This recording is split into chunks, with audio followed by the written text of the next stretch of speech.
বিসমিল্লাহির রহমানির রহিম। মাননীয় সদস্যবৃন্দ, আসসালামু আলাইকুম। মহামান্য রাষ্ট্রপতির ভাষণের উপর আনীত ধন্যবাদ প্রস্তাবের উপর আলোচনা অব্যাহত রয়েছে। এই পর্যায়ে আলোচনা অংশগ্রহণ করবেন নারায়ণগঞ্জ ৪ আসন থেকে নির্বাচিত মাননীয় সংসদ সদস্য জনাব আব্দুল্লাহ আল আমিন। জনাব আব্দুল্লাহ আল আমিন, আপনার সময় ৬ মিনিট। ধন্যবাদ। বিসমিল্লাহির রহমানির রহিম। মাননীয় স্পিকার, আপনাকে ধন্যবাদ। সেই সাথে ধন্যবাদ জানাতে চাই নারায়ণগঞ্জ ৪ তথা ফতুল্লা ও সদরের গগনগর আলীরটেক ইউনিয়নবাসীকে, যারা বিপুল ভোটে আমাকে জয়যুক্ত করে এই পার্লামেন্টে মহান সংসদে কথা বলার সুযোগ করে দিয়েছেন। সেই সাথে আরও ধন্যবাদ জানাতে চাই গণ অভ্যুত্থান থেকে গড়ে ওঠা রাজনৈতিক দল জাতীয় নাগরিক পার্টি এনসিপির সকল স্তরের নেতাকর্মীকে, যাদের অক্লান্ত পরিশ্রমে এবং সহযোগিতায় আজকে আমরা এ পর্যায়ে আসতে পেরেছি। মাননীয় স্পিকার, আমাদের যে এলাকাটি নারায়ণগঞ্জ ৪ আসন, এই আসনটি অত্যন্ত পূর্ণভূমির মতো এলাকা। শাহ ফতেউল্লাহ সিরাজির নামে নামকরণ করা হয়েছে আমাদের এলাকাটি। আমাদের এই এলাকায় মহান মুক্তিযুদ্ধ, ৫২'র ভাষা আন্দোলন, ৬৯'এর গণ অভ্যুত্থান, ২৪'এর ছাত্র জনতার গণ অভ্যুত্থানে অগ্রগামী এলাকাগুলোর মধ্যে একটি এলাকা। এই এলাকার মানুষ সব সময় দেশের রাজনীতিতে, অর্থনীতিতে, দেশের যে কোনো সংগ্রামে সবার শুরুতেই অংশগ্রহণ করেছে। কিন্তু মাননীয় স্পিকার, দুঃখের বিষয় হলো আমাদের এত সুন্দর পূর্ণভূমি একটি এলাকা, যে এলাকাটি বিগত ১৬ বছর অবৈধ ভোট ডাকাতির এমপিরা, আমরা যাদেরকে চিনি, যারা কখনো জনগণের ভোটে নির্বাচিত হতে পারেন না, সেই শামীম ওসমানরা ওই আসনটিকে একটি অপরাধের, একটি সন্ত্রাসের, একটি মাদকের স্বর্গরাজ্য বানিয়ে রেখেছিল। মাননীয় স্পিকার, আমাদের সেই আসনটি আমরা দেখেছি, এই আসনটি নারায়ণগঞ্জ সিটি কর্পোরেশন এবং ঢাকা সিটি কর্পোরেশনের মধ্যবর্তী একটা এলাকা, জনবহুল একটা এলাকা। প্রায় ৪৫ লক্ষাধিক মানুষ এই এলাকায় বসবাস করে। এটি একটি নগর এলাকা, অথচ এই এলাকাটি এখনও ইউনিয়ন পর্যায়ে রয়েছে। এই এলাকাটিকে সিটি কর্পোরেশনে অন্তর্ভুক্ত করার কোনো ধরনের পদক্ষেপ তারা নেয়নি। এই এলাকার নাগরিক সমস্যা সমাধানের ক্ষেত্রে কোনো ধরনের আমরা কার্যক্রম অতীতে আমরা দেখিনি। ফ্যাসিস্ট আমলের রাজনীতিবিদদের কাছে আমরা দেখেছি শুধু গুন্ডামি, আমরা দেখেছি শুধু সন্ত্রাস, আমরা দেখেছি শুধু চাঁদাবাজির স্বর্গরাজ্য, আমরা দেখেছি শুধু খুনাখুনির স্বর্গরাজ্য। আমরা দেখেছি তারা জনগণকে একটা ভীতিকর পরিস্থিতি ক্রিয়েট করে তাদের ভাষায় খেলা হবে বলে একটা আতঙ্কিত পরিস্থিতি তৈরি করে রেখেছিলেন। অথচ এই জনগণ গণ অভ্যুত্থানের মাধ্যমে তাদেরকে খেলে দিয়েছে। মাননীয় স্পিকার, আমাদের এই অঞ্চলটি অতীতের এই সকল রাজনীতিবিদদের কারণে আমরা দেখেছি যে নাগরিক সুবিধার যেই অপ্রতুলতা, আমাদের এই অঞ্চলে যেই সুবিধাগুলো আমরা পেয়েছিলাম ওগুলো আমরা সঠিকভাবে ভোগ করতে পারিনি। যেমন আমি বলি, আমাদের এই অঞ্চলে সদর উপজেলা একটি হাসপাতাল অনুমোদিত হয়ে জনবল নিয়োগকৃত, কিন্তু হাসপাতালটি আজ অবধি কোনো দৃশ্যমান কার্যক্রম নাই। আমাদের এই আসনে একটি আন্তর্জাতিক মানের স্টেডিয়াম আছে, যে স্টেডিয়ামটিতে আন্তর্জাতিক টেস্ট ম্যাচ, ওয়ানডে ম্যাচ হয়েছে, অথচ এখন এটি জনাজীর্ণ, মনে হবে যুদ্ধ বিধ্বস্ত একটি এলাকা। এটি ১২ মাস পানির নিচে নিমজ্জিত থাকে, এইরকম একটা স্টেডিয়াম আমাদের এই এলাকায় আমরা দেখেছি। আমাদের এই এলাকার জনবহুল একটা এলাকা, এবং এই এলাকায় আমরা দেখেছি মেডিকেল কলেজ, বিশ্ববিদ্যালয় পাশ হয়েছে, অথচ আমরা কোনো বাস্তবায়ন দেখিনি। আমরা শুধু দেখেছি কথার ফুলঝুরি। আমরা বিগত দিনে দেখেছি আমাদের সম্মানিত সংসদ সদস্যরা কথার ফুলঝুরি দিয়ে এই এলাকা সিঙ্গাপুর, মালয়েশিয়া বানিয়ে ফেলেছেন, অথচ এই এলাকাটিকে একটি অনুন্নত পশ্চাৎপদ জনপদে পরিণত রেখেছেন। মাননীয় স্পিকার, সেই এলাকার জনগণ একটি পরিবর্তনের লক্ষ্যে আমাকে নির্বাচিত করেছে। সেই সাথে গণ অভ্যুত্থানের আশা আকাঙ্ক্ষা ধারণ করা তরুণ প্রজন্ম আমাকে নির্বাচিত করেছে। তাদের পক্ষ হয়ে আমি কিছু কথা বলতে চাই এই মহান সংসদে। মাননীয় স্পিকার, গণ অভ্যুত্থানের পরে আমরা ভেবেছিলাম ঐক্যবদ্ধভাবে একটি সুন্দর বাংলাদেশ আমরা গড়ে তুলব, কিন্তু আশঙ্কার সহিত আমরা দেখছি যে সংস্কার থেকে শুরু করে যেই সকল ব্যাপারে আমরা একমত হয়েছিলাম সেই সব ব্যাপারে রাজনীতিবিদদের বা সরকারি দলের এক ধরনের অনীহা আমরা দেখছি। মাননীয় স্পিকার, আমরা শুধু দলীয়করণ না, আমরা বিসিবিতে দেখলাম পরিবারকরণ হচ্ছে।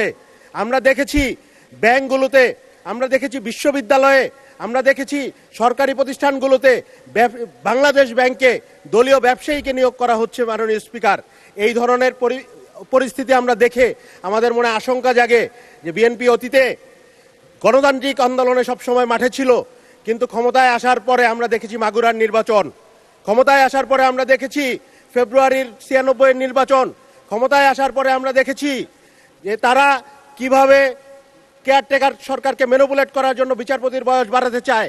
ওই ধরনের পরিস্থিতিতে আমরা আবার যেতে চাই কিনা, এই ধরনের একটা আশঙ্কা আমাদের জাগে। মাননীয় স্পিকার, একটু সময় বাড়িয়ে দেওয়ার অনুরোধ করছি, যদি সম্ভব হয় আমি আমার কথা চালিয়ে যেতে চাই।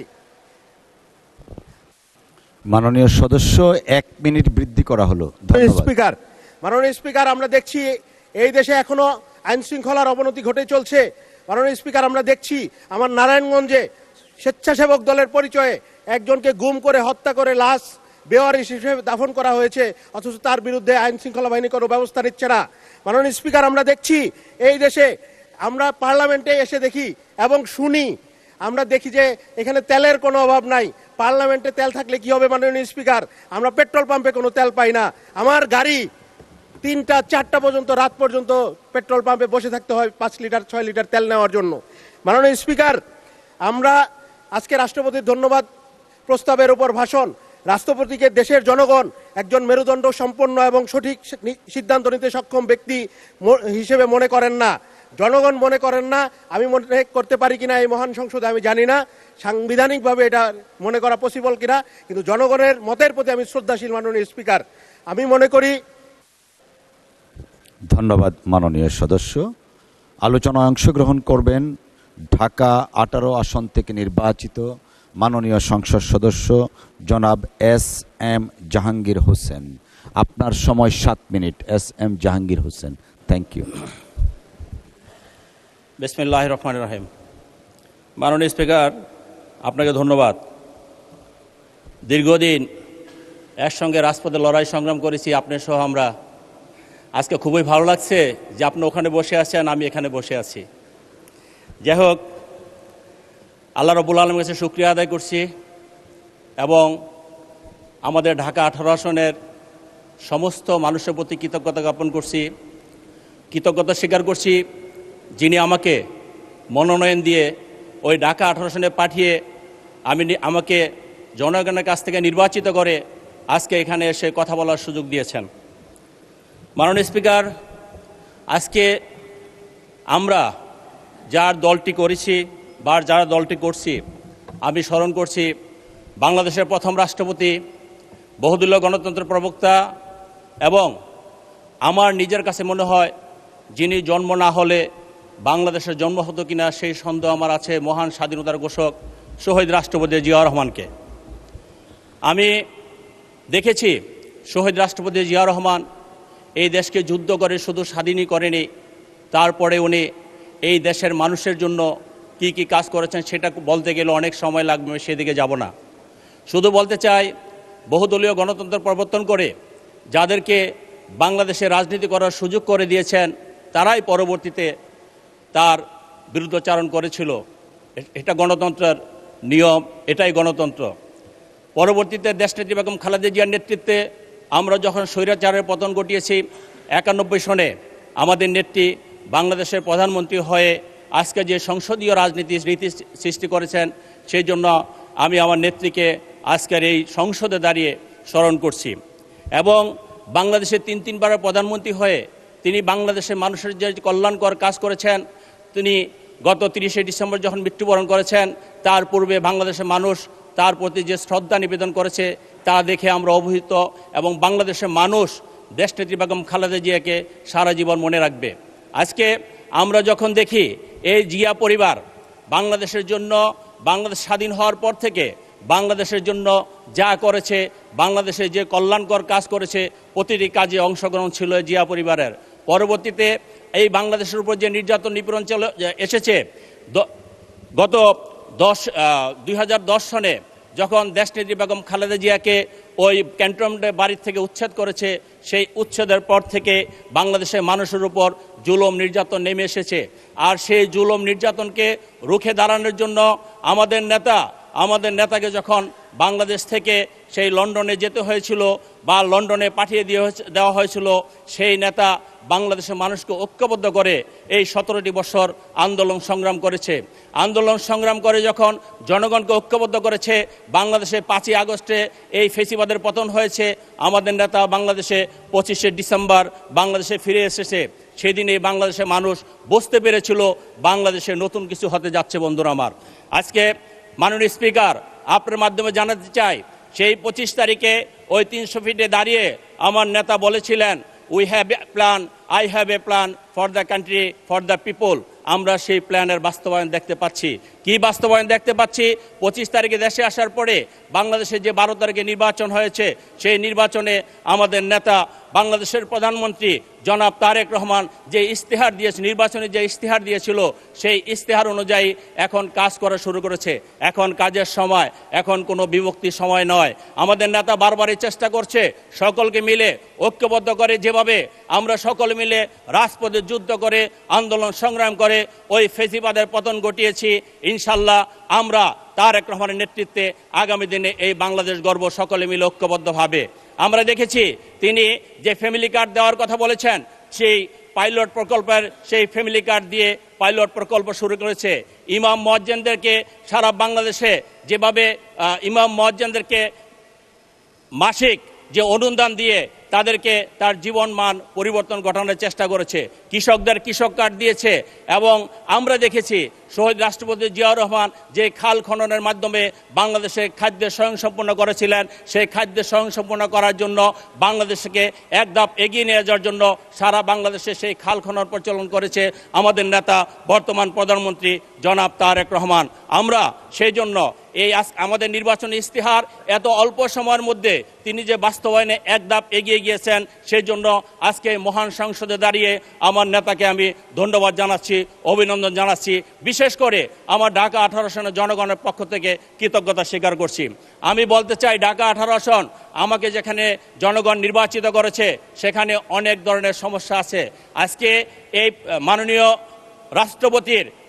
রাষ্ট্রপতিকে ধন্যবাদ জ্ঞাপন করতে এসে আমার মনে হয় তাকে ধন্যবাদ দেওয়া উচিত, যেহেতু তিনি ফেসিবাদকে স্বীকার করে নিয়েছেন, যেহেতু তিনি বলেছেন যে গত ফেসিবাদের আমলে বাংলাদেশে দুর্নীতিতে 1 নম্বর হয়েছিল। তিনি শহীদ রাষ্ট্রপতি জিয়াউর রহমানকে স্বাধীনতার ঘোষক হিসেবে স্বীকার করেছেন। সেই জন্য আমি আমার ব্যক্তিগত পক্ষ থেকে তাকে ধন্যবাদ জানাচ্ছি। আমি আজকে কৃতজ্ঞতা স্বীকার করছি। আজকে আমি বলতে চাই, আমার ঢাকা 18 সনে অনেক ধরনের সমস্যা আছে। এলাকার জনগণ আমাকে নির্বাচিত করেছে তাদের সমস্যাগুলো সমাধান করার জন্য। সেখানে যানজটের বিরাট সমস্যা, উত্তরখান দক্ষিণখান থেকে মানুষ আসতে পারে না। সেখানে আমাদের কয়েকটি রাস্তার উপর নির্ভর করতে হয়। আমাদের আশকোনা, আজমপুর, হাজি ক্যাম্প এবং আবদুল্লাপুর, এই জায়গাগুলো অত্যন্ত ন্যারো। এই জায়গাগুলো যদি রাস্তাগুলো যদি আমরা বড় করতে পারি, তাহলে মাননীয় স্পিকার আমাদের সেই জায়গার এই যানজটের এই দুর্বিপাক থেকে মানুষ রক্ষা পেতে পারে। সংগ্রামী সাথীরা, আমি আরেকটি কথা বলতে, মাননীয় স্পিকার আমি আরেকটি কথা বলতে চাই। সেটা হলো, মাননীয় স্পিকার যদি সম্ভব হয় আমাকে একটু সময় বাড়িয়ে দিয়েন। ঢাকা 18 আসন 8টি থানা নিয়ে সবার জন্য একটু কথা বলতে হবে। মাননীয় স্পিকার, আমাদের সেখানে আবদুল্লাপুরে যে বেরিবারটা আছে, আমি আজকে মহান সংসদে দাঁড়িয়ে বলতে চাই, এই বেরিবারটা যদি কন্টিনিউ করে 300 ফিটের সাথে লাগিয়ে দেওয়া যায়, তাহলে আমাদের সেইখানে যানজটের অনেক কমতি আসতে পারে, যানজট কমে যাবে। সেই জন্য আমি অনুরোধ করব, আজকে যারা এই সংস্থার সাথে জড়িত, আমরা যাতে সেটা সার্ভে করি, আমরা সেই জায়গায় যাতে আমরা সেই রাস্তাগুলো চওড়া করে আমরা যাতে সেখানে একটা বেরিবাদ করতে পারি। আমি একটি ট্র্যাজেডির কথা বলছি। ধন্যবাদ মাননীয় সদস্য। জি, মাননীয় সদস্য, আসলে যে ভলিউম অফ কোশ্চেন আপনি সংসদে দেন, এতে বোঝা যায় ঢাকা 18 কত সমস্যায় জর্জরিত। সেটা কনসিডারেশন নিয়ে 2 মিনিট আপনাকে বরাদ্দ করা হলো অতিরিক্ত। স্পিকার, ধন্যবাদ। দেখেন আমার 14টা ওয়ার্ড, সেই 14টা ওয়ার্ড 12টা ওয়ার্ড নতুন। সেই 2017-তে ইউনিয়ন থেকে এখানে সিটি কর্পোরেশন নিয়েছে, সেখানে কোনো রকম উন্নয়নমূলক কাজ হয়নি। ওই তৎকালীন সময় ফেসিবাদীরা জনগণের বাহাবা পাওয়ার জন্য সেখানে নিয়েছে, সিটি কর্পোরেশন নিয়েছে, কোনো কাজ হয়নি। সেখানে আমাদের সেই কাজগুলো করা দরকার আমি মনে করি। এবং আপনারা জানেন সেখানে আমাদের 21শে জুলাই 2025 সেখানে একটি মর্মান্তিক দুর্ঘটনা ঘটেছে, মাইলস্টোন দুর্ঘটনা। সেখানে একটি বিমান বাহিনীর একটি যুদ্ধ বিমান সেখানে আশ্রয় পড়েছিল। সেখানে 36 জন ছাত্রছাত্রী, অভিভাবক সহ 36 জন মানুষ মারা গিয়েছে। আমি অভিনন্দন জানাই, ধন্যবাদ জানাই আমাদের নেতা জনাব তারেক রহমান। 1টা 14 মিনিটে সেই দুর্ঘটনা ঘটেছে, তিনি 2:30টার সময় আমার কাছে সহ আমাদের এখানে অনেক নেতৃবৃন্দের কাছে খোঁজ খবর নিয়েছে। প্রতি মিনিটে মিনিটে তিনি খোঁজ নিয়েছে যে তোমরা সেখানে দেখো, একটি মেডিকেল টিম করেছে। এই যে নেতা দূরে থেকে ছিল, কিন্তু জনগণের জন্য তার যে দায়বদ্ধতা, সেই দায়বদ্ধতা থেকে কিন্তু দূরে থাকেননি, তিনি কাজ করেছেন। সেই জন্য আমি বলবো আজকে প্রধানমন্ত্রীর নেতৃত্বে দেশকে এগিয়ে নিয়ে যেতে হবে। আমার যে সমস্ত সহকর্মীরা আমাদের বিরোধী বেঞ্চে বসে আছেন, আমাদের সেই সহকর্মীদের কিছু কথা শুনলে আমাদের অনেক প্রশ্নের সম্মুখীন হতে হয়। দেখেন আমার এক সহযোদ্ধা সেদিন বক্তব্য দিল যে আপনারা কিন্তু 96-এর কথা ভুলে যাবেন না। আমরা বলতে চাই আমরা 96, 91, 86 কোনোটাই আমরা ভুলে যাইনি, ভুলে যাব না। আপনারা ভুলে যাবেন না যে 96 সময়ে আমাদের থেকে দূরে গিয়ে আপনারা কয়টা সিট পেয়েছিলেন। আমরা কিন্তু 116টা সিট পেয়ে বিরোধী দলে ছিলাম। কাজে আমি মনে করি আমাদের সবারই মনে রাখা উচিত আমরা কে কি করছি, কার জন্য কার কতটুকু অবদান আছে, দেশের জন্য কার কতটুকু অবদান আছে। আমি বলতে চাই আমার সময় শেষ, আমি সর্বশেষ বলতে চাই যে আমাদের নেতা যে কাজ বলছে, করব কাজ গর্ব দেশ, সবার আগে বাংলাদেশ। সকলকে ধন্যবাদ। আসসালামু আলাইকুম। মাননীয় ধন্যবাদ মাননীয় সদস্য। আলোচনায় অংশগ্রহণ করবেন জামালপুর 5 আসন থেকে নির্বাচিত মাননীয় সংসদ সদস্য জনাব শাহ মোহাম্মদ ওয়ারেস আলী মামুন। আপনার সময় 6 মিনিট। Thank you. মাননীয় স্পিকার, আপনাকে ধন্যবাদ। আলহামদুলিল্লাহ আজকে দ্বিতীয় দিনের মতো কথা বলার সুযোগ পেয়েছি, এই জন্য আল্লাহর কাছে শুকরিয়া করছি। মহান জাতীয় সংসদে দাঁড়িয়ে আজকে কথা বলার সুযোগ পেয়েছি। আমাদের প্রিয় নেতা বিএনপির মাননীয় চেয়ারম্যান, মাননীয় প্রধানমন্ত্রী আমাকে মনোনয়ন দিয়ে এইখানে আসার সুযোগ করে দিয়েছেন। আমি কৃতজ্ঞতা জানাচ্ছি। আমাদের জাতির সবচেয়ে বড় অর্জন স্বাধীন বাংলাদেশ। 200 বছরের ব্রিটিশ উপনিবেশের হাত থেকে মুক্তি, 25 বছরের পাক সরকারের বঞ্চনা থেকে মুক্তির এই জাতির একটি ঘোষণার মধ্য দিয়ে যে মুক্তি আমরা পেয়েছিলাম, সেই মহান স্বাধীনতার ঘোষণা যিনি দিয়েছিলেন জাতির বীর সন্তান বীর মুক্তিযোদ্ধা জিয়াউর রহমানের আত্মার প্রতি শ্রদ্ধা নিবেদন করছি। শ্রদ্ধা নিবেদন করছি যে স্বাধীনতার মূলমন্ত্র গণতন্ত্র, যে গণতন্ত্র স্বাধীনতা পরবর্তী সময়ে যতবার বিপন্ন হয়েছে, সেই বিপন্ন গণতন্ত্র পুনরুদ্ধারের সংগ্রামে দেশের ইতিহাসে যিনি সবচেয়ে বেশি সংগ্রাম করেছেন, যিনি এই সংগ্রাম করতে গিয়ে নিজের জীবনকে উৎসর্গ করেছেন, সেই অবিসংবাদিত আপসীর নেত্রী, ইতিহাসে যার নাম আজীবন স্বর্ণাক্ষরে লেখা থাকবে, মরহুম বেগম খালেদা জিয়া আত্মার প্রতি শ্রদ্ধা নিবেদন করছি। আমি কৃতজ্ঞতা জানাচ্ছি আমার নির্বাচনী আসন জামালপুর 5, জামালপুর সদর উপজেলার 15টি ইউনিয়ন এবং জামালপুর পৌরসভার একটি বৃহৎ আয়তনের পৌরসভা, 53 বর্গ কিলোমিটার এলাকা, যেখানে 5,74,000 ভোটার, যারা আমাকে আজকের এই মহান সংসদে আসার এবং দাঁড়িয়ে কথা বলার সুযোগ করে দিয়েছিলাম, তাদের প্রতি কৃতজ্ঞতা জানাচ্ছি। মাননীয় স্পিকার, সঙ্গত কারণেই আমার এলাকাটি অত্যন্ত বঞ্চিত এলাকা, অসংখ্য সমস্যা, একই সাথে অসংখ্য সম্ভাবনা নিয়ে আজকে এখানে দাঁড়িয়েছি। আমি আমার এলাকার কথা বলার আগে আমি আপনাকে ধন্যবাদ জানাই, কৃতজ্ঞতা জানাই। যে বিগত ফ্যাসিস্টের পতনের আন্দোলনে আমি এবং আমার জামালপুরের অসংখ্য নেতাকর্মী মামলার শিকার হয়েছি। আমার অসংখ্য সহযোদ্ধা গ্রেপ্তার হয়েছিলেন। আমি সেই সময় আপনার কাছে যতবার এসেছি আপনি আন্তরিকভাবে আইনি মোকাবেলায় নিজে সশরীরে দাঁড়িয়ে সহযোগিতা করছেন, এর জন্য আমি কৃতজ্ঞতা জানাচ্ছি। ভালো লাগছে যে আপনি আজকে মাননীয় স্পিকারের চেয়ারে বসা। মাননীয় স্পিকার, আমার এলাকার অসংখ্য সমস্যা, অসংখ্য সম্ভাবনাও রয়েছে। আমার এলাকায় বিএনপির 91 সরকারের সময় 50 শয্যার হাসপাতাল 250 শয্যা হয়েছিল। 2001-এর সরকারের সময় সেখানে নার্সিং ইনস্টিটিউট হয়েছিল। দুর্ভাগ্যক্রমে নির্বাচন প্রহসনে পরিণত হওয়ার কারণে বিএনপি দীর্ঘদিন ক্ষমতায় আসতে পারে নাই। সেখানে একটি মেডিকেল কলেজ হয়েছে নামমাত্র, এটা এখনও পূর্ণাঙ্গ রূপ পায় নাই। সেখানে হাসপাতাল সহ অবকাঠামোগত নানা উন্নয়ন না হওয়ার কারণে সেখানে ছাত্রছাত্রীরা নানা সংকটে ভুগছে, নানা সমস্যায় ভুগছে। জামালপুরে বর্তমানে হাসপাতালের যে চিত্র, 250 শয্যার হাসপাতাল, প্রতিদিন 700, 800, 900 পর্যন্ত রোগী ভর্তি হচ্ছে।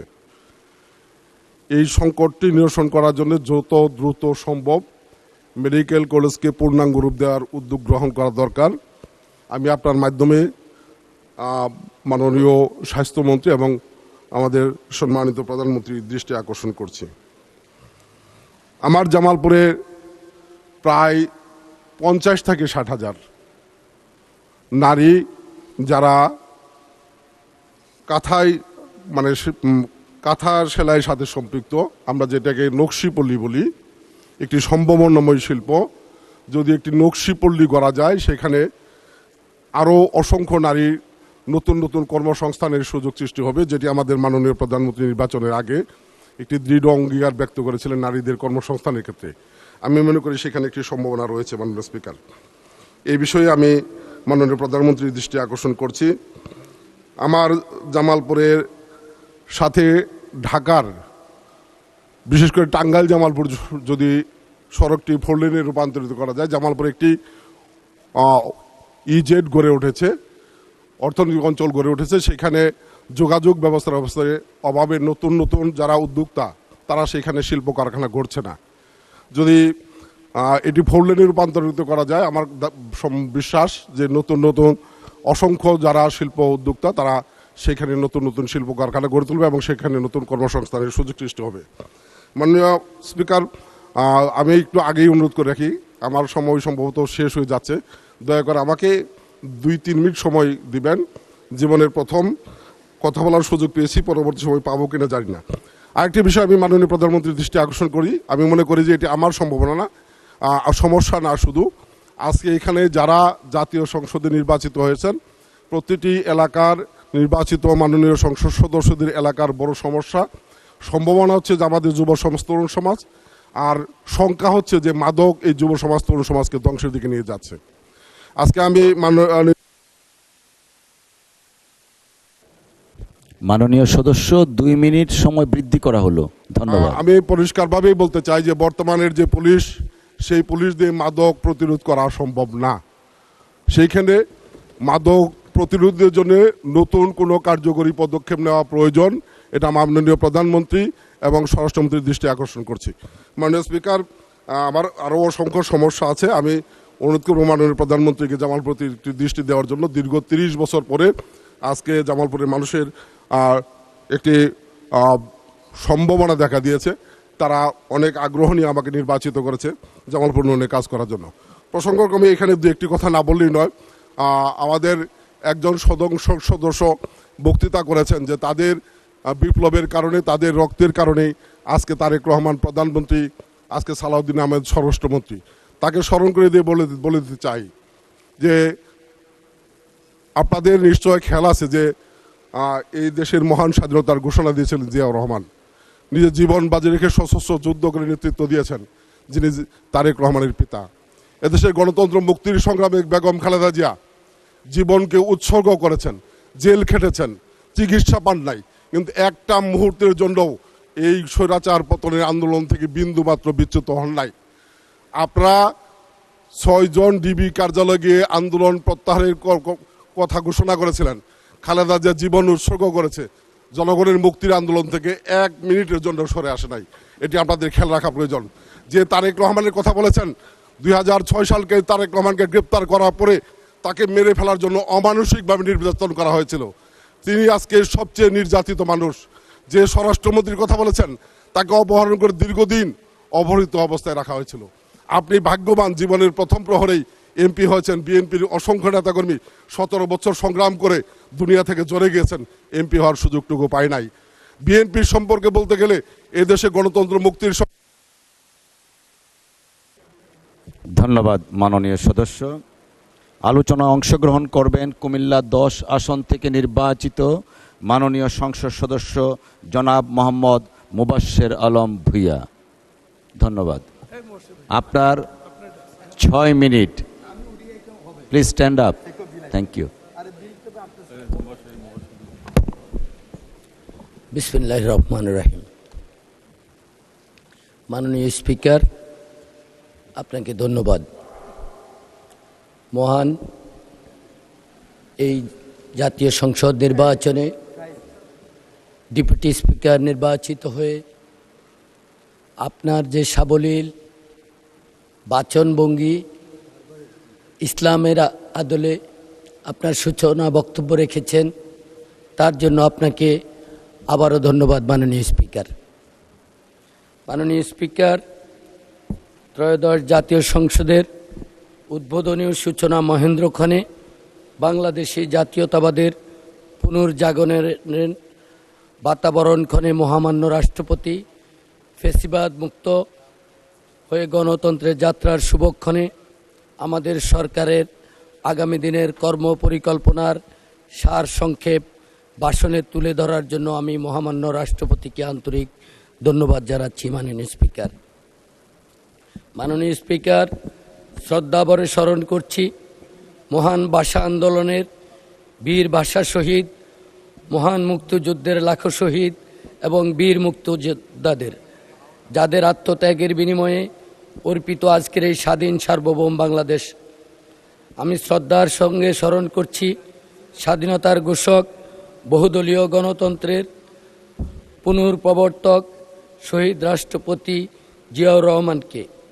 স্বাধীনতা এবং মুক্তিযুদ্ধের ইতিহাসে সকল অবিসংবাদিত নেতার অবদানকে আমি শ্রদ্ধাভরে স্মরণ করছি। মাননীয় স্পিকার, মাননীয় স্পিকার, আমি শ্রদ্ধাভরে স্মরণ করছি স্বৈরাচার এরশাদ স্বৈরশাসন বিরোধী আন্দোলনে ও গণতন্ত্র পুনরুদ্ধার সর্বসাধারণের নিকট খ্যাতি পাওয়া আপসীর নেত্রী, 3 বারের প্রধানমন্ত্রী, নারী শিক্ষার অগ্রগতির অগ্রদূত, রাজনৈতিক জীবনে অপরাজয় 18 কোটি মানুষের নেত্রী মরহুমা দেশমাতা বেগম খালেদা জিয়াকে।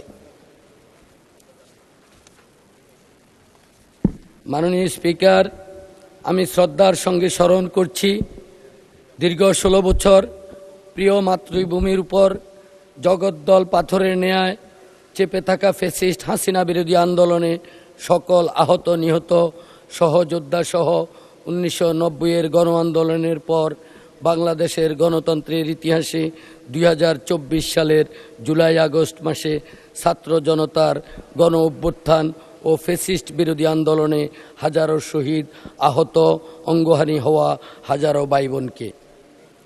মাননীয় স্পিকার, ঐতিহাসিক জুলাই আন্দোলনের রাজনৈতিক কর্মী, ছাত্র জনতা, কৃষক, শ্রমিক, শ্রেণী পেশার, বাক স্বাধীনতা প্রিয়, গণতন্ত্রকামী মানুষকে আমি কৃতজ্ঞতার সঙ্গে স্মরণ করছি। মাননীয় স্পিকার, আমি কৃতজ্ঞতা জানাই বাংলাদেশ জাতীয়তাবাদী দল বিএনপির চেয়ারম্যান, সংসদ নেতা ও মাননীয় প্রধানমন্ত্রী শত দুর্যোগ দুর্বিপাকে দলকে ঐক্যবদ্ধ রেখে দলকে এগিয়ে নেওয়ার কৃতিত্বের দাবিদার ক্যারিসমেটিক লিডার দেশ নায়ক তারেক রহমানকে।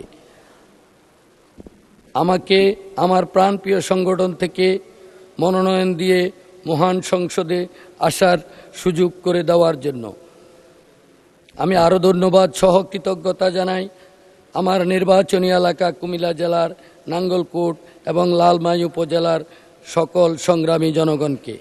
আমি বিপুল ভোটে নির্বাচিত করে মহান জাতীয় সংসদে আমাকে তারা কথা বলার সুযোগ করে দেওয়ার জন্য।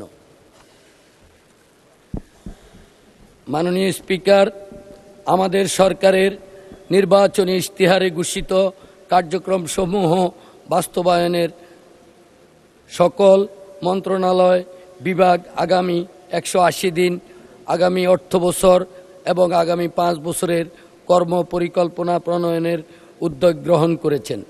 প্রাথমিক পর্যায়ে 13টি জেলায় 15টি ওয়ার্ডে 37,814টি নারী প্রধান পরিবারকে ফ্যামিলি কার্ড প্রদানের নতুন সুযোগ সূচনা করেছেন। কৃষি সম্প্রসারণের অধিদপ্তরের মাধ্যমে 8টি বিভাগে 10টি জেলায় 11টি উপজেলায় 11টি ব্লকে পাইলট প্রকল্প প্রাথমিক পর্যায়ে চালু করা হয়েছে। মাননীয় স্পিকার, এছাড়া নির্বাচনী অঙ্গীকার অনুযায়ী আমাদের সরকার ইতিমধ্যে 10,000 টাকা পর্যন্ত কৃষি ঋণ মওকুফ করেছে। প্রাথমিক পর্যায়ে ঈদুল ফিতরের পূর্বে 3,295 জন ইমাম, 2,975 জন মুয়াজ্জিন, 2,604 জন খাদেম এবং হিন্দু মন্দিরের 114 জন পুরোহিত সহ 83 জন সেবায়িত, বৌদ্ধ বিহার প্যাগোডার 15 জন অধ্যক্ষ ও 16 জন উপাধ্যক্ষ সহ সর্বমোট 9,102 জন উপকারভোগী ব্যাংক অ্যাকাউন্টে সম্মানী প্রেরণ করা হয়েছে। ই হেলথ কার্ড প্রদান বিষয়ে পাইলটিং কার্যক্রমের আওতায় খুলনা জেলায় 25 লক্ষ ই হেলথ কার্ড প্রদানের জন্য একটি প্রকল্প অনুমোদনের প্রক্রিয়াধীন রয়েছে। মাননীয় স্পিকার, আমাদের সরকারের নির্বাচনী ইশতেহার অনুযায়ী আগামী 5 বছরের 20,000 কিলোমিটার খাল। ধন্যবাদ মাননীয় সদস্য। আলোচনায় অংশগ্রহণ। ধন্যবাদ মাননীয় সদস্য।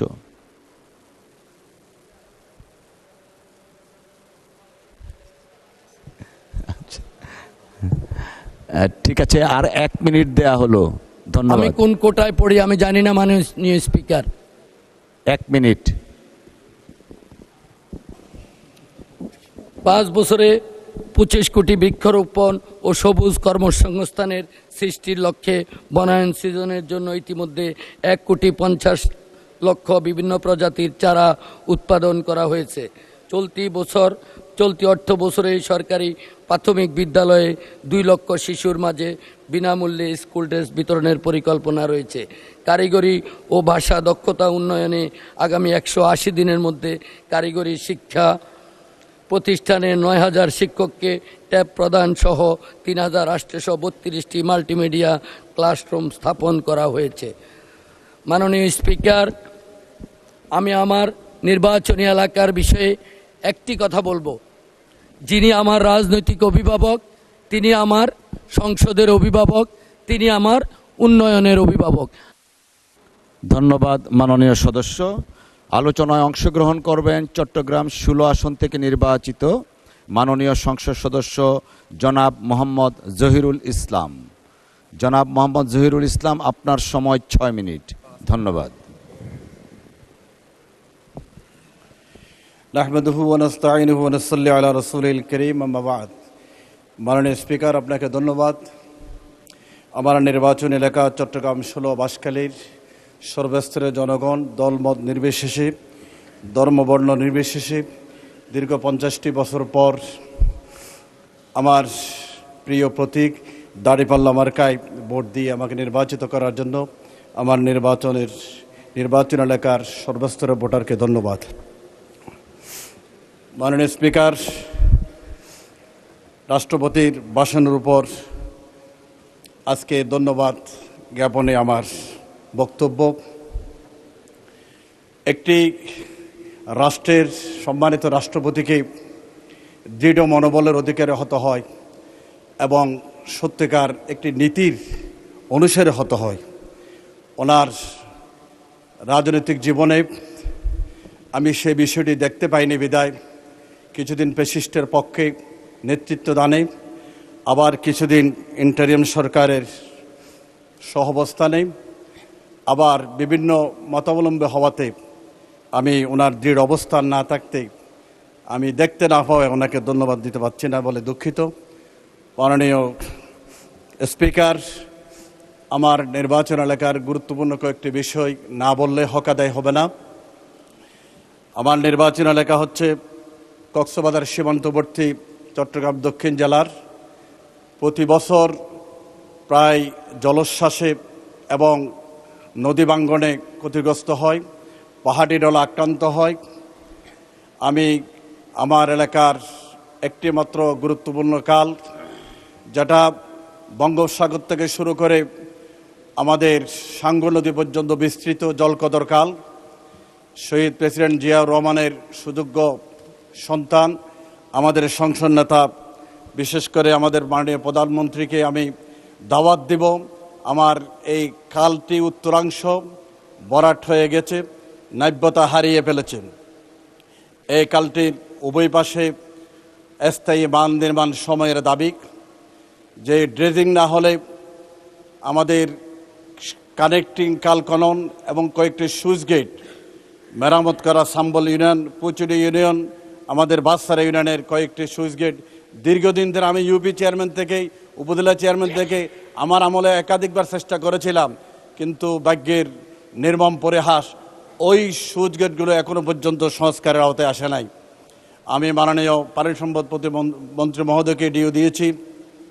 আমি অনুরোধ করব আমার সে কালকলনের আমরা এই আওতায় যাতে আমাদের কালকলনের আওতায় যাতে আমাদের জলকদর কালকলন হয়। বিশেষ করে প্রেমাশী এলাকায় আমাদের সর গজিয়ে উঠেছে, আমাদের সর অপসারণের একটা প্রকল্প পাশ করা দরকার। আমাদের গত সরকারের আমলে বেড়িবাঁধ, স্থায়ী বেড়িবাঁধের আজকে স্রোত বিকল্প দ্বারায় প্রবাহিত হওয়ায় এবং আমাদের সে স্থায়ী বেড়িবাঁধ প্রায় বিধ্বস্ত হতে যাচ্ছে। আমাদের কর্ণফুলী এবং সাঙ্গু নদীর মোহনায় যে গজি সর উঠছে, এই সর অপসারণ এখন সময়ের দাবি। মাননীয় স্পিকার, আমার একটিমাত্র হসপিটাল, যেখানে 7-8 লক্ষাধিক জনগণের জন্য 50 শয্যা বিশিষ্ট হসপিটালকে 100 শয্যা উন্নীত করার জন্য আমি দাবি জানাচ্ছি। আমার এলাকায় একটি গার্লস কলেজ, একটি মহিলা মাদ্রাসা, সমস্ত শর্তাদি পূরণ হওয়া সাপেক্ষে বিশিষ্ট সরকার ষড়যন্ত্রমূলকভাবে বাঁশখালী গার্লস কলেজকে এবং সাম্বল খদিজাতুল কুবরা মহিলা মাদ্রাসাকে এমপিভুক্ত করে নাই। আমি মাননীয় শিক্ষামন্ত্রী মহোদয়কে এই গুরুত্বপূর্ণ দুইটি প্রতিষ্ঠানকে নারী শিক্ষার অগ্রগতির জন্য এমপিভুক্তির জন্য অনুরোধ করছি। মাননীয় স্পিকার, আমার বাঁশখালী এলাকা সি বিচ রয়েছে কক্সবাজারের পরে, আমার মনে হয় সে বাঁশখালী সেই পর্যটন কেন্দ্র, সেই পর্যটন আকর্ষণকারী একটা এলাকা, যেখানে জাও বাগান রয়েছে, যেখানে ইকো পার্ক রয়েছে। আমি অনুরোধ করব বাঁশখালীকে পর্যটন নগরী হিসেবে ঘোষণা করার জন্য। বাঁশখালী ইকোনমি জোন হওয়ার বেশি উপযুক্ততা রয়েছে। আমি আশা করব বাঁশখালীর মানুষ এখন আমাদের তেলের সংকটে আর বেকারত্বের সংকটের এই পিরিয়ডে মিডল ইস্টে আমাদের জনশক্তি সমস্যায় পড়েছে। আমি অনুরোধ করব আমার এলাকার 10 সহস্রাধিক মানুষ আফ্রিকার মোজাম্বিকে রয়েছে। মোজাম্বিকে আমাদের হাই কমিশনার অফিস না থাকাতে আমার বাঁশখালীর সহ বাংলাদেশের সেই প্রবাসীরা খুবই কষ্ট পাচ্ছে, ফ্যাসিস্টের জুলুমে নির্যাতিত হচ্ছে, প্রতারিত হচ্ছে। এজন্য আফ্রিকার মোজাম্বিকে আমি আমাদের হাই কমিশনার অফিসে স্থাপনের জন্য অনুরোধ করছি। মাননীয় স্পিকার, আমি চট্টগ্রামের 2 জনের একজন, আমি আপনার কাছ থেকে আপনি যতটুকু দেন, 1 মিনিট দেন, 2 মিনিট দেন, আমি যাতে বঞ্চিত না হই, আমি একটু সময় বাড়িয়ে দেই। মাননীয় স্পিকার, আমার নির্বাচন এলাকা চট্টগ্রামের বাঁশখালী, আমার এলাকা দিয়ে আমার মাননীয় স্বরাষ্ট্রমন্ত্রীর বাড়ি আমার পাশে। আমার একটি প্রকল্প, যেটা আমি ইতিপূর্বে আলোচনা করেছিলাম, যেটা বাঁশখালীর প্রধান সড়ক প্রশস্তকরণ কর্মসূচি, এটা একনাকে অলরেডি পৌঁছে গেছে। আমি অনুরোধ করব যে কোনোভাবেই ওই প্রজেক্টটা অনুমতি না হলে আমাদের সেই দক্ষিণ বাঁশখালী, আনোয়ারা, চট্টগ্রাম, বাঁশখালী, আনোয়ারা, পটিয়া, মুশখালী সহ এই আঞ্চলিক মহাসড়কের কাজটা যাতে দ্রুত বাস্তবায়ন হয়, একনাকে যাতে বাস্তবায়ন হয়, অনুমোদিত হয়, কার্যকর হয়, এই বিষয়টা দাবি করব। মাননীয় স্পিকার, মাননীয় সদস্য, আশা করছি মাননীয় স্বরাষ্ট্রমন্ত্রী প্রতিবেশীর হক আদায় করবেন। আপনার সময় আরও 2 মিনিট বৃদ্ধি করা হলো। Thank you. মাননীয় স্পিকার, আপনাকে ধন্যবাদ। আমার বাঁশখালী উপজেলার পশ্চিম বাঁশখালীর একটি মাত্র সড়ক, আশরাফ আলী সড়ক, এটা মাননীয় সাবেক প্রতিমন্ত্রী জাফর ইসলাম চৌধুরীর এলাকা। উনি অনেক দিন কষ্ট করেছিলেন ওই রাস্তাটি পূর্ণাঙ্গ রূপ দেওয়ার জন্য। ওই রাস্তা যদি পূর্ণাঙ্গ রূপ ধারণ করতে পারে, আমার ডিবি সড়ক, এবিসি সড়কের লোড কমে যাবে। ওই বাঁশখালীর আশরাফ আলী সড়ক, যেটা বাঁশখালীর বিস্তৃত একটি এলজিডি সড়ক, ওই সড়কের 2টা ব্রিজ রয়েছে। লার্জ ব্রিজ প্রজেক্ট থেকে হোক, আমি মাননীয় এলজিআরডি প্রতিমন্ত্রী মহোদয়কে অনুরোধ করব পশ্চিম বাঁশখালী আশরাফ আলী সড়ক যাতে উন্নয়নের আওতায় চলে আসে। এবং গ্রেটার চিটাং কক্সবাজারের একটা প্রজেক্ট আমাদের এলজিআরডি মন্ত্রণালয়ের একটা প্রজেক্ট রয়েছে, দীর্ঘদিন ধরে এটা পরিত্যক্ত রয়েছে। আমি আশা করেছিলাম ইন্টারিম সরকার, আমাদের চট্টগ্রামের উপদেষ্টা ছিল, আমরা আশা করেছিলাম ওই আমলে অনুমোদন হবে। আমার মনে হয় আমাদের আমলে অনুমোদন হবে। আমি আশা করি আমাদের এলজিআরডির প্রজেক্ট গ্রেটার চিটাং কক্সবাজারের যে গুরুত্বপূর্ণ 4 প্রজেক্ট যেটা আছে সেটা যাতে আমি অনুমোদন হয়, আমি সংশ্লিষ্ট কর্তৃপক্ষকে অনুরোধ রেখে আমি মাননীয় স্পিকারকে অভিনন্দন জানিয়ে, উনি ডেপুটি স্পিকার, ওনার সুন্দর আচরণ, উপস্থাপনা, উদার দিল দেখে ওনাকে অভিনন্দন জানিয়ে সর্বোপরি আমার প্রিয় জনপদবাসী বাঁশখালীবাসীকে অভিনন্দন জানিয়ে কৃতজ্ঞতা জানিয়ে আমার কথা শেষ করছি। আসসালামু আলাইকুম ওয়া রাহমাতুল্লাহি ওয়া বারাকাতুহু। মাননীয় স্পিকার, আপনাকে ধন্যবাদ। ধন্যবাদ মাননীয় সদস্য। এই পর্যায়ে আলোচনায় অংশগ্রহণ করবেন কিশোরগঞ্জ 1 আসন থেকে নির্বাচিত মাননীয় সংসদ সদস্য জনাব মোহাম্মদ মাজহারুল ইসলাম। আপনার সময় 7 মিনিট। ধন্যবাদ। বিসমিল্লাহির রহমানির রহিম। ধন্যবাদ মাননীয় স্পিকার। অনেক চেষ্টার পর আজকে এই মহান সংসদে কথা বলার সুযোগ পেয়েছি। আমি বয়সে একটু প্রবীণ হলেও সংসদে কিন্তু নবীন। ময়মনসিংহের কৃতি সন্তান হিসেবে আজকে আপনি এই মহান সংসদে সংসদ পরিচালনা করছেন, সেই জন্য কিশোরগঞ্জের একজন সদস্য হিসেবে আমি গর্ববোধ করি। মাননীয় স্পিকার, আমি ধন্যবাদ জানাই আমাদের প্রাণপ্রিয় নেতা মাননীয় প্রধানমন্ত্রী জনাব তারেক রহমানকে। কিশোরগঞ্জ 1 আসনটি দীর্ঘ 30 বছর যাবৎ বিএনপির হাতছাড়া। বিএনপি আসনটি জয়লাভ করতে পারে নাই। এবার 2026-এর নির্বাচনে মাননীয় প্রধানমন্ত্রী আমার উপর আস্থা রেখে আমাকে মনোনয়ন দিয়েছেন। আমি প্রিয় নেতার আস্থা এবং বিশ্বাসের মর্যাদা রাখতে পেরেছি। আমি সেই জন্য আমার পক্ষ থেকে এবং আমার নির্বাচনী এলাকা কিশোর সদর এবং হোসেনপুরবাসীর পক্ষ থেকে আপনাকে আন্তরিক অভিনন্দন এবং শুভেচ্ছা। মাননীয়, আমি ধন্যবাদ জানাই মহামান্য রাষ্ট্রপতিকে। উনি ফ্যাসিস্ট নিয়োগকৃত রাষ্ট্রপতি হয়েও উনি এই মহান সংসদে সেই ফ্যাসিস্টের শাসনামল সম্পর্কে উনি সত্য, অন্তত চরম সত্য কথাগুলা উনি সংসদে বলে গেছেন, সেই জন্য আমি ওনাকেও ধন্যবাদ জানাই। মাননীয় স্পিকার,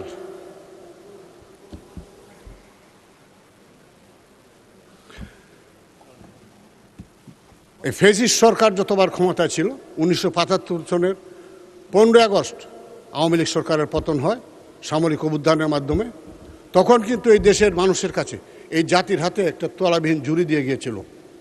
সে একই কায়দায় 2024-এর 5 আগস্ট গণ আন্দোলনের মধ্য দিয়ে শেখ হাসিনার বিদায় পালিয়ে যেতে বাধ্য হয়।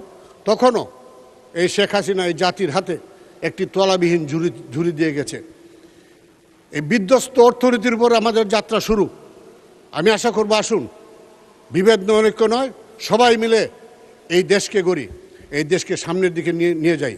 আজকে জুলাই আগস্টের বিপ্লবের যে প্রথম ধাপ, একটি অবাধ এবং সুষ্ঠু নির্বাচন, এই দেশে সেই নির্বাচন অনুষ্ঠিত হয়েছে। এই দেশে একটি গণতান্ত্রিক সরকার প্রতিষ্ঠিত হয়েছে।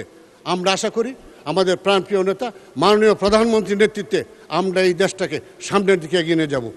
আজকে মাননীয় বিরোধী দলের নেতৃবৃন্দ সংসদ সদস্যগণ বসে আছেন। আমরা কিন্তু এই সরকারি আসনে আরও বহুবার বসেছি আমাদের দল। আপনারা কিন্তু প্রথম এই বিরোধী দলের আসনে। এই ফ্যাসিস্ট শেখ হাসিনা সরকার আপনাদেরকে কিন্তু বসতে দেয় নাই। 75-এর 15 আগস্টের পূর্ব পর্যন্ত আপনাদের রাজনীতি নিষিদ্ধ ছিল। আমাদের প্রিয় নেতা শহীদ রাষ্ট্রপতি জিয়াউর রহমান বহুদলীয় গণতন্ত্রের প্রবর্তন করেন এবং আপনাদেরকে সহ যেসব রাজনীতি নিষিদ্ধ ছিল তাদেরকে রাজনীতি করার অধিকার দেন। আসুন আমরা অতীতকে ভুলে গিয়ে আমরা জুলাই আগস্টের শহীদদের আত্মা শান্তি পাবে যদি আমরা দেশটাকে সুন্দরভাবে গড়ি। আমরা বিভেদ নয়, অনৈক্য নয়, অতীতকে পিছনে ফেলে আমরা সামনের দিকে এগিয়ে যাই। মাননীয় স্পিকার, আমার নির্বাচন এলাকা কিশোরগঞ্জ সদর এবং হোসেনপুর একটি অবহেলিত না, বলতে গেলে কি বলতো গোপালগঞ্জ এবং কিশোরগঞ্জ, বাস্তবে উন্নয়নের নামে হয়েছে লুটপাট। কিশোরগঞ্জ শহরটা একটি প্রাচীন শহর। এই শহরের মাঝখান দিয়ে একটি নদী প্রবাহিত, যে নদীটির নাম নরসুন্দা। এক সময় নদীটি খরস্রোতা নদী ছিল। এই নদীতে বড় বড় পণ্যবাহী নৌকা আসত বিভিন্ন পণ্য নিয়ে। এই নদীতে মাছ মারত জেলেরা, অনেক জেলেরা জীবিকা নির্বাহ করত, কিন্তু এই নদীটি আজ মৃত। এই ফেসিস্ট সরকারের আমলে লেক সিটি নির্মাণের নামে নদীটাকে খালে পরিণত করেছে। আজকে এই নদীটা দখলে দূষণে একদম মৃত। এই নদীটি এখন কৃষকবাসীর জন্য গলার কাটা হয়ে দাঁড়িয়েছে। মাননীয় স্পিকার, আপনার মাধ্যমে আমি সংশ্লিষ্ট মন্ত্রী মহোদয়কে অনুরোধ করব, এই নদীটি যদি অচিরেই খনন না করা যায়, সমস্ত শহরের সমস্ত ব্যবহৃত পানি, বৃষ্টির পানি খাল দিয়ে ড্রেন দিয়ে নদীতে পতিত হয়। আজকে নদী ভরাট হয়ে এই ড্রেনের সমপর্যায়ে চলে এসেছে। আর 2-1 বছরের মধ্যে দেখা যাবে যে সমস্ত পানি এই ড্রেন দিয়ে নামবে না, ড্রেনে আটকে রাস্তাঘাটে পানি উঠবে এবং মানুষের বাসাবাড়িতে পানি উঠবে। কাজে অবিলম্বে এই নদীটি খনন করা প্রয়োজন। এই নদী এক সময় সারা বছর নদীতে পানির প্রবাহ থাকতো, কিন্তু এই নদীতে পানি প্রবেশ করত ব্রহ্মপুত্র নদী থেকে, যে নদীটি আমার নির্বাচন এলাকা হোসেনপুর উপজেলার পাশ দিয়ে প্রবাহিত। এই প্রবেশমুখে বাদ দিয়ে ব্রহ্মপুত্রের পানি প্রবেশে বাধা প্রদান করা হয়েছে। এখন আর পানি প্রবেশ করে না, যে কারণে এই নদীতে আর পানির প্রবাহ থাকে না। আমি অনুরোধ করব মাননীয় স্পিকার, আপনার মাধ্যমে সংশ্লিষ্ট মন্ত্রী মহোদয়কে এখানে বাদে একটি সুইচ গেট নির্মাণ করে দিলে তাহলে সারা বছর অন্তত পানির প্রবাহ থাকবে এবং ময়লা আবর্জনা সব ধুয়ে মুছে যাবে। এবং এই নদীর 2 পাশে ওয়াকওয়ে নির্মাণ করা ছিল, কিন্তু দুর্নীতির কারণে ওয়াকওয়েগুলো বিধ্বস্ত হয়ে গেছে, ভেঙে পড়েছে। আংশিক কিছু কিছু জায়গায় যদি ওয়াকওয়েগুলো পুনর্নির্মাণ করে দেওয়া হয়, তাহলে কিশোর শহরটা অত্যন্ত সুন্দর শহরে পরিণত হবে। সারা দেশের অভাব, সারা দেশে 300 সংসদ সদস্য, সকলেই সব নির্বাচন এলাকায় সমস্যা। তারপরেও এই সমস্যার মধ্যে আমাদেরকে এগিয়ে যেতে হবে। আমার কিশোর সদর হাসপাতাল এটি 100 শয্যা বিশিষ্ট ছিল। আমাদের মাননীয় প্রধানমন্ত্রী বেগম মরহুমা খালেদা জিয়া এই 100 শয্যা থেকে এই সদর হাসপাতালকে 300 শয্যা 250 শয্যা উন্নীত করেন। এই হাসপাতালটি অত্যন্ত ভালো ছিল, কিন্তু সরকারি একটি মেডিকেল কলেজ স্থাপন হওয়ার পর এই হাসপাতালে সিসিইউ ছিল, হৃদরোগ বিশেষজ্ঞ চিকিৎসক ছিল, আজকে তা নেই। সিসিইউটি বন্ধ এবং আজকে হৃদরোগ বিশেষজ্ঞ নেই, বিশেষজ্ঞ ডাক্তারও নেই। এই সদর হাসপাতালে কিশোরগঞ্জের মধ্যস্থলে অবস্থিত, আর মেডিকেল কলেজ হাসপাতালটি পশ্চিম দিকে একটি ইউনিয়নে অবস্থিত। এই পূর্ব প্রান্তের রুগীরা যেতে যেতে শহরের জ্যাম ঠেলে অনেক সময় লাগে। কাজে আমি অনুরোধ করব মাননীয় স্বাস্থ্যমন্ত্রী মহোদয়কে এই হাসপাতালে সিসিইউটি চালু করে অন্তত একজন হৃদরোগ বিশেষজ্ঞ চিকিৎসক দিলে হাসপাতালটি প্রাণ ফিরে পাবে এবং সাধারণ মানুষ চিকিৎসা সুবিধা পাবে। আমার নির্বাচন এলাকা হোসেনপুর উপজেলায় একটি 50 শয্যা বিশিষ্ট হাসপাতাল আছে, যে হাসপাতালটি অত্যন্ত সুন্দর। এই হাসপাতালে চিকিৎসা নিতে আসে নান্দালের একাংশের রুগী, পাকুন্দি উপজেলার একাংশের রুগী এবং গভরগাঁওয়ের একাংশের রুগী। ধন্যবাদ মাননীয় সদস্য। 1 মিনিট চেয়েছেন, 1 মিনিট দেওয়া হলো। থ্যাংক এই ইউ। হাসপাতালটিকে 50 শয্যা থেকে 100 শয্যা উন্নীত করে একজন বিশেষজ্ঞ ডাক্তার, একজন গাইনি ডাক্তার এবং একজন সার্জারি ডাক্তার দিলে এই হাসপাতালে সাধারণ মানুষ চিকিৎসা সুবিধা পাবে এবং মানুষের যে গরিব মানুষ যারা অর্থের অভাবে ভালো উন্নত চিকিৎসা সেবা থেকে বঞ্চিত হয়, তারা অন্তত কারণে জেলা সদরে আসতে হবে না। মাননীয় স্পিকার, আপনাকে ধন্যবাদ এবং ধন্যবাদ জানাই আমি আবার আমার মাননীয় প্রধানমন্ত্রী জনাব তারেক রহমানকে, যার সুবাদে আমি এই মহান সংসদে এসে আজকে কথা বলতে পারছি। সবাইকে ধন্যবাদ। ধন্যবাদ মাননীয় সদস্য। আলোচনায় অংশগ্রহণ করবেন শরীয়তপুর 2 আসন থেকে নির্বাচিত মাননীয় সংসদ সদস্য জনাব মোহাম্মদ শফিকুর রহমান কিরণ। আপনার সময় 6 মিনিট। ধন্যবাদ। বিসমিল্লাহির রহমানির রহিম। ধন্যবাদ মাননীয় স্পিকার আপনাকে। প্রথমেই যার মাধ্যমে আমার রাজনীতি প্রতিষ্ঠা 1979 সালে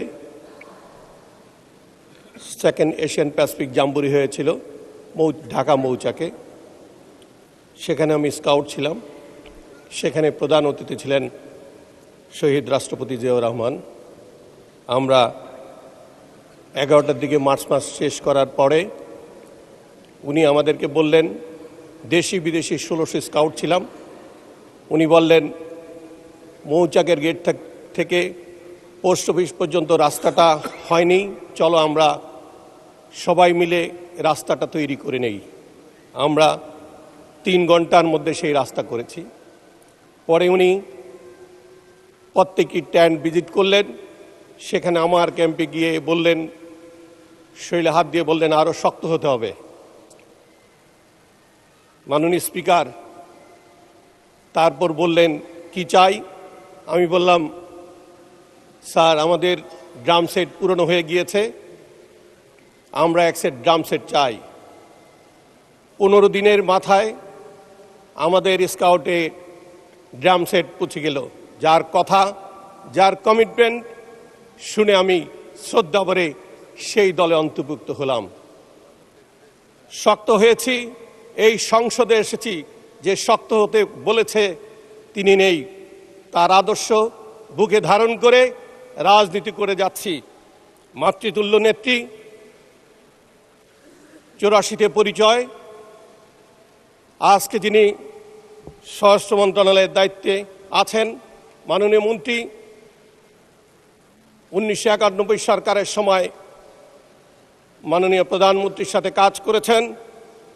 সেই কাজ করার সময় তার হাতে তুলে দিয়ে বলেছিল, তাকে তৈরি করো শরৎপুরের জন্য।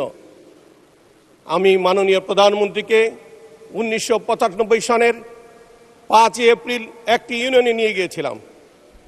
সেখানে যেই কমিটমেন্টগুলি করেছিলেন, প্রত্যেকটি কমিটমেন্ট ফুলফিল করেছে এবং সেখানে আমাকে একটি নাম উপাধি দিয়ে এসেছিলেন। সেই নামটি ছিল সোনার কিরণ। যেই কিরণের মাধ্যমে এই এলাকায় উন্নয়ন হবে। আজকে সংসদে এসেছি, তার সুযোগ্য সন্তান বাংলাদেশের প্রধানমন্ত্রী তারেক রহমান সাহেবের নেতৃত্বে আমরা বাংলাদেশ চালাচ্ছি। আজকে আমি সংসদ সদস্য হয়ে এসেছি এখানে, কিন্তু আমার মাতৃতুল্য নেত্রী বেগম খালেদা জিয়া নেই। আজকে যাদের কথাগুলি বলার জন্য এখানে এসেছি, 51 দিনের সরকারের কাছে শুধু স্মরণ করায় দেওয়া ছাড়া কিছু নেই। ফ্যাসিস্ট সরকার 17 বছর রাষ্ট্রকে তলাবিহীন ঝুরি করে ফেলেছিল। সেই রাষ্ট্রে শরৎপুর 2 নির্বাচনী এলাকায় মানুষ আত্মনাদ, আপনারা সবাই বাংলাদেশের টেলিভিশনে দেখেছেন, মানুষের ঘরদুয়ার কিভাবে ভেঙে নিয়ে গিয়েছে, সরকারের মাথা গরম হয়নি। আজকে আমরা এখানে দাঁড়িয়ে মাননীয় স্পিকার আপনাকে স্মরণ করে দিতে চাই, এই নড়িয়া উপজেলার 30,000 মানুষ ইটালিতে চাকরি করেন, ইটালিতে ব্যবসা বাণিজ্য করেন। তাদের কিছু কথা আপনার মাধ্যমে মাননীয় প্রধানমন্ত্রীকে স্মরণ করে দিতে চাই। তাদের বক্তব্য, আমরা বিদেশি টাকা পাঠাই, দেশের মানুষ চলে, রাষ্ট্র চালানের আমাদের কষ্টের ঘামের টাকা রাষ্ট্রের পরিচালনার জন্য ব্যবহৃত হয়, কিন্তু আমাদের দিকে কেউ তাকাচ্ছে না। আমার 9 বছর হয়ে গেছে মাননীয় স্পিকার, একটা ব্রিজ 9 বছর হয়ে গেছে, 70% কাজ হয় নাই। 38 কোটি টাকা খরচ করেছে সেই ব্রিজটার জন্য। এই এলাকার মানুষ, প্রায় 3টি উপজেলার মানুষ ঠিকমতো পারাপার হতে পারে না। এখানে প্রায় আপনারা দেখেছেন নৌকাডুবিতে অনেকের প্রাণ হারিয়েছে। গত 9 বছরে মিনিমাম 100 লোক মারা গিয়েছে। কি করেছে? পুরনো ব্রিজটাকে ভেঙে নতুন ব্রিজ করা শুরু করেছে। পুরনো ব্রিজটাকে রেখেই কিন্তু নতুন ব্রিজ করা শুরু করতে পারত, অন্তত মানুষ পায়ে হেঁটে ব্রিজ চলাচল করতে পারত। কিন্তু সেই কাজ না করে মাননীয় স্পিকার ব্রিজের অর্ধেক 70% কাজ করে ঝুলিয়ে রেখেছে। ব্রিজ করেছে ঠিকই, ব্রিজ করে যে কোন দিক দিয়ে নামবে সেই ব্যবস্থা করে নেই। মাননীয় স্পিকার, আমরা আপনার মাধ্যমে একটু স্মরণ করে দিতে চাই আমাদের মাননীয় মন্ত্রীকে, যে অন্তত দ্রুত গতিতে এই 30,000 লোকের মুখের দিকে তাকিয়ে তারা যেন দেশে আসতে চায়, তারা যেন দেশে এসে একটু শান্তিতে থাকতে চায়। কারণ যদি আমরা 30,000 লোক মাসে তাদের পরিবার চালানোর জন্য 50,000 টাকা করে পাঠিয়ে থাকে, তাহলে 30,000 লোকের অবস্থা দেখেন কত টাকা বাংলাদেশের অর্থনীতিতে যোগ হচ্ছে। তাদের বিবেচনা করে নড়িয়ার ভাগা ভাগা অবস্থা, অনেক বাড়িঘর ভেঙে নিয়ে গিয়েছে, তারা দেশে ইনভেস্ট করতে চায়। তাদের ইনভেস্টমেন্ট আনার জন্য নড়িয়ার এই জায়গাটাকে নিরাপদ করতে হবে। নড়িয়ার 150-200 কোটি টাকা ব্যয় একটা হসপিটাল পড়ে আছে গত 18 মাস যাবৎ। সামান্য একটা রিট পিটিশন করে হসপিটালটা বন্ধ করে রেখেছে। নড়িয়ার মানুষ ধন্যবাদ মাননীয় সদস্য। আসলে আজান পড়ে যাবে, 1 মিনিটের মধ্যে শেষ করুন, দয়া করে। 1 মিনিট দেওয়া হলো। থ্যাংক ইউ মাননীয়, ধন্যবাদ আপনাকে। আমাদের নড়িয়ার মানুষের সামান্য 3 কোটি টাকা হলে কিছুটা নিরাপত্তে থাকতে পারবে। নদী ভাঙার যেখানে আশঙ্কাজনক অবস্থায় আছে সেখানে তড়িৎ গতিতে 3 কোটি টাকা যদি বরাদ্দ করা হয়, মাননীয় পানি সম্পদ মন্ত্রীকে যদি বলে দেওয়া যায়, তাহলে আমাদের নড়িয়ার মানুষ শান্তিতে থাকতে পারবে। আর ব্রিজটা জরুরি ভিত্তিতে ব্রিজটা কমপ্লিট করলে আমাদের দেশের মানুষ বলবে যে নতুন সরকার আসছে নতুন ভাবনা নিয়ে। আপনারা জানেন আমরা এই শরীয়তপুরের 1, 2, 3 এই প্রথম আমরা বিএনপি মনোনীত হয়ে এই সংসদে এসেছি। আমরা পিছিয়ে পড়া মানুষ, আমাদের দিকে একটু এক্সট্রা আপনাদের নজর দিতে হবে। মাননীয় স্পিকার, আপনি জানেন আমাদের এই নড়িয়ার 30,000 মানুষের জন্য অন্তত প্রত্যেকটি উপজেলা একটা হেল্প ডেস্ক করা দরকার, যার মাধ্যমে তারা স্পেশাল সার্ভিস পাবে। ধন্যবাদ মাননীয় সদস্য। মাননীয় সদস্যবৃন্দ, সংসদের বৈঠক মাগরিবের নামাজের জন্য 30 মিনিট জন্য বিরতি দেয়া হলো। আপনাদের সকলকেই ধন্যবাদ।